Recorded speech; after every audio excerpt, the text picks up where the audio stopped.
আমি টাকা জমাচ্ছি।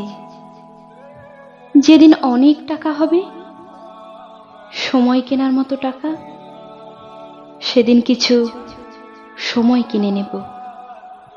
যারা প্রতিদিন, প্রতি মাস, প্রতি বছর বলে যায় খুব ব্যস্ত, একদম সময় পায় না, কাজের চাপে মনে থাকে না, তাদেরকে সে কেনার সময় ধার দেব।